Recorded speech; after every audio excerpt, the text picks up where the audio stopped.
Pokémon Legends Arceus is one of the hardest Pokemon games out there, and because I absolutely hate my gameplay experience, I decided I wanted to attempt to hardcore Nuzlocke this game. The rules I'm going to be using for this run are on screen now, so you can pause if you need to read them, and with that being said, I'm not going to make you guys wait, so let's get into the video. First things first, in my new region experience, I wake up next to the professor on a deserted beach with my memory completely wiped. If you ask me, that's a little bit fishy on his end. Either way, after I escape him, I realize that I've got some bigger fish to fry as I need to figure out what starter I'm picking for this run. I ended up going with Rowlet as he's got the best defense stats out of the three and has the best moveset. Looking back at that decision though, I kinda regret it, and you'll see why as we get further in the run. After we get Rowlet, we decide to charge at this fully grown man for whatever reason, and of course we get pseudo thrown. I'm eventually able to make my way out of Jubilee Village into the Obsidian Field lands. Out of all the potential areas you can go in this game, this is probably my favorite, as it's the first and it offers a lot to be discovered.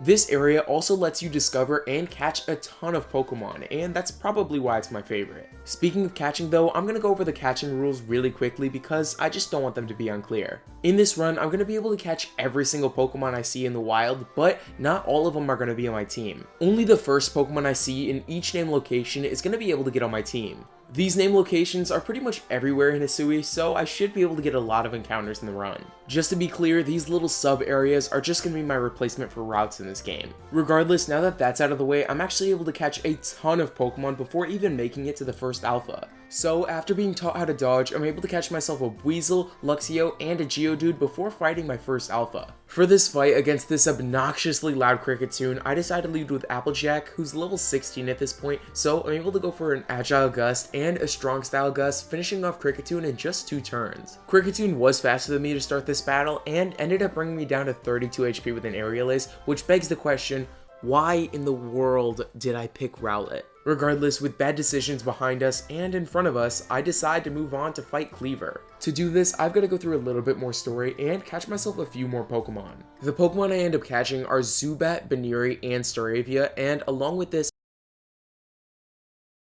with my team in a pretty good position, I decided to get my Weird Ear and challenge Pearl Clan's leader, Irida. She's only got a Glaceon, so you'd think this battle would be easy, but for some reason, you'd be wrong. Right away I lead with Weasel, going for a Swift as it hits Glaceon, doing about a third as I get hit for some massive damage with a Quick Attack, and then get finished off by a Swift. That ends up being one of the quickest deaths I've ever had in a Nuzlocke. Either way, after this, I decide to bring in Luxio. Right away I go for a Thunderfang, bringing Glaceon down to about a third, and paralyzing. She then isn't able to hit me due to paralysis, so I decide to go for a Thundershock, finishing her... Never mind, I ended up missing. It's cool, it doesn't really matter. I'll just go for a Thunderfang on the next turn. It should kill... I missed again? What? It's fine. It shouldn't matter, right?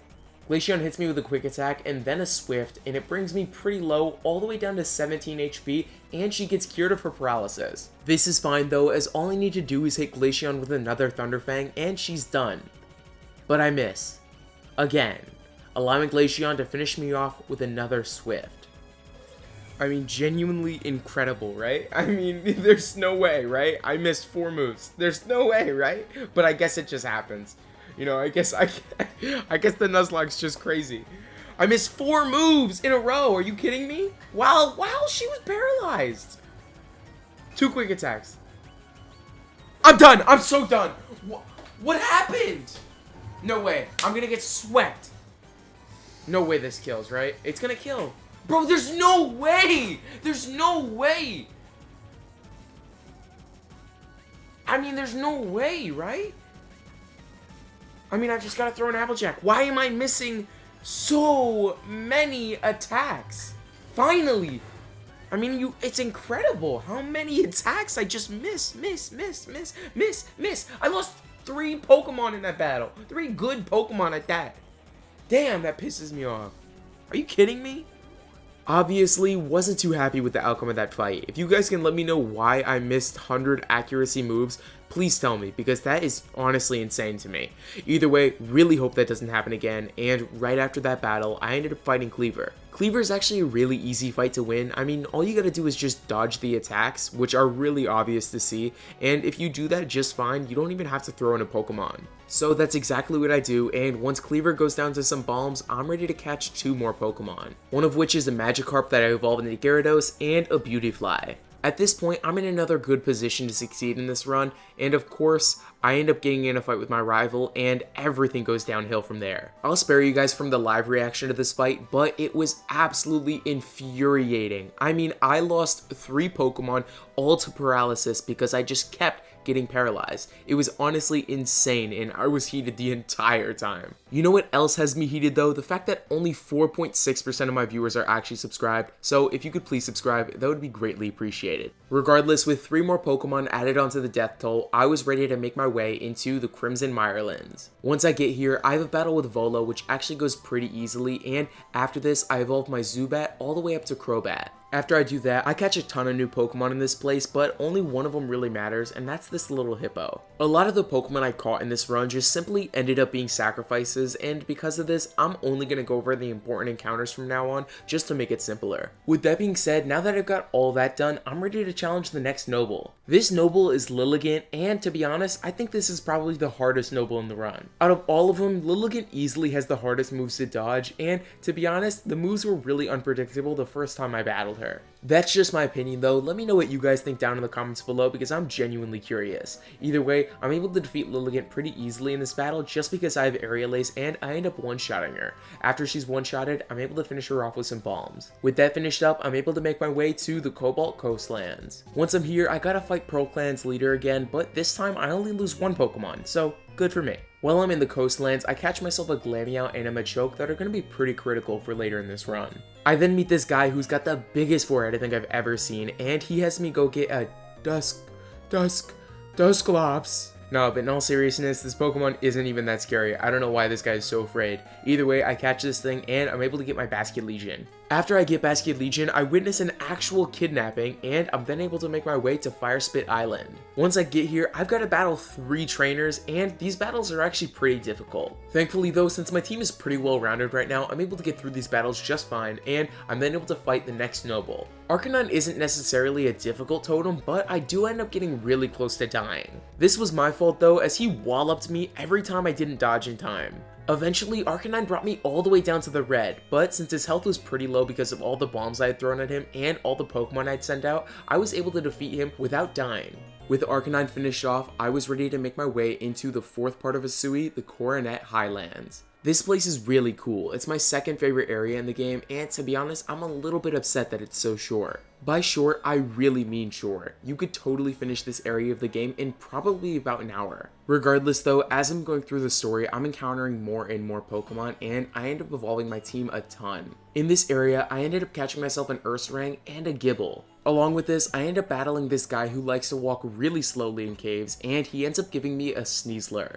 This Pokemon is hideous, but I don't really care because it gives me the ability to climb walls and allows me to fight my next Nobel. With that, I climb up the highlands in this little teeny box and I fight Hisuian Electrode. He's got an array of moves that are honestly just annoying. I mean, they're pretty easy to dodge and you just gotta keep on dodging. Like really, it is nothing but dodging in this battle. Eventually, once I'm able to throw in a Pokemon, this battle gets a whole lot easier as I'm able to one-shot Electrode and finish him off with some more bombs. At this point, all I gotta do is get the 5th star, so I do that pretty quickly, and I make my way to the Alabaster Icelands, where I figure out this is my least favorite area in this game. It's just so bright, like the entire area is lit up, and I really don't like to look at it. It's just not my favorite. Either way, this area does have a couple of upsides though, as it's probably got some of the best encounter tables in all of Hisui.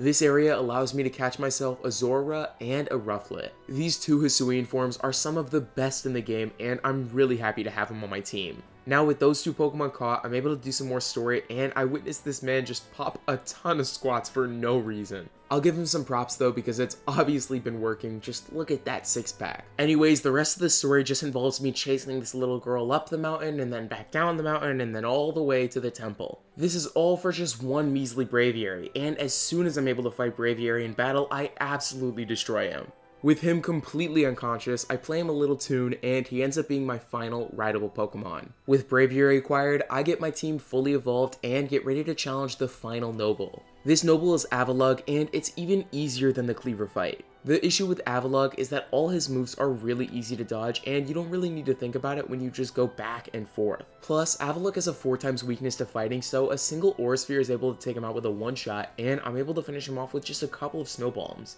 With all the Nobels quelled, I go back to the village and I realize that the sky is not the right color. Because of this, the commander decides to get mad at everybody else but himself, and he kicks me out of the village for whatever reason. I don't really know why though, it's not like I put my life on the line for every single one of the people in this village. Either way, after this, I go ask for help from everybody and pretty much nobody wants to help me. At this point, I don't really have a choice and I gotta go back to the person who's killed the most Pokemon in this run, Irida. With her and Volo by my side, I move to all the Great Lakes, challenge all 3 remaining Alpha Pokemon, and get to meet the 3 spirits. All 3 of them give me pieces of themselves, which is a little bit weird, I will say, but regardless, I then am able to fight Dialga. To do this, I've got to climb all the way back up Mount Coronet, and when I do this, I've got to fight the commander at the top. I'm not going to lie to you guys, this guy has a pretty good team. I mean, he ends up taking out 2 of my remaining 6 Pokemon without even breaking a sweat.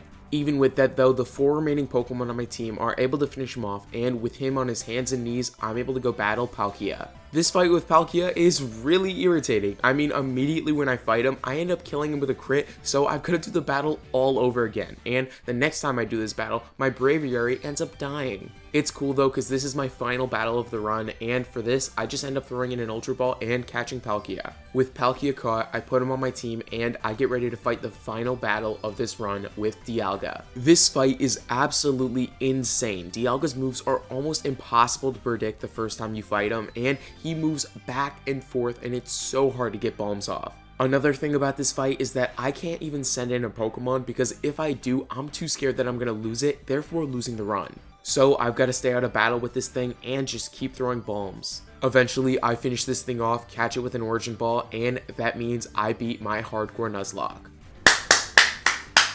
That's the end of the run. That is the end of the Nuzlocke. If I would have lost... if my trainer would have fainted there, I would have been so mad. I don't even care, man. That was a good run. That was a really good run. I mean, in the end, this game is, you know, so far, I mean, not even so far, it's already one of my favorite Pokemon games. And the hardcore Nuzlocke is definitely pretty difficult. I think I probably could have done a little bit better on it because, you know, obviously the game's new and stuff like that, and the combat system is definitely different. So if it was a regular Pokemon game, I obviously could have done a bit better. But overall, I think I did pretty solid. I really hope you guys enjoyed this video. It took me a really long time to make, and with that being said, that was my attempt at a Pokemon Legends Arceus hardcore Nuzlocke.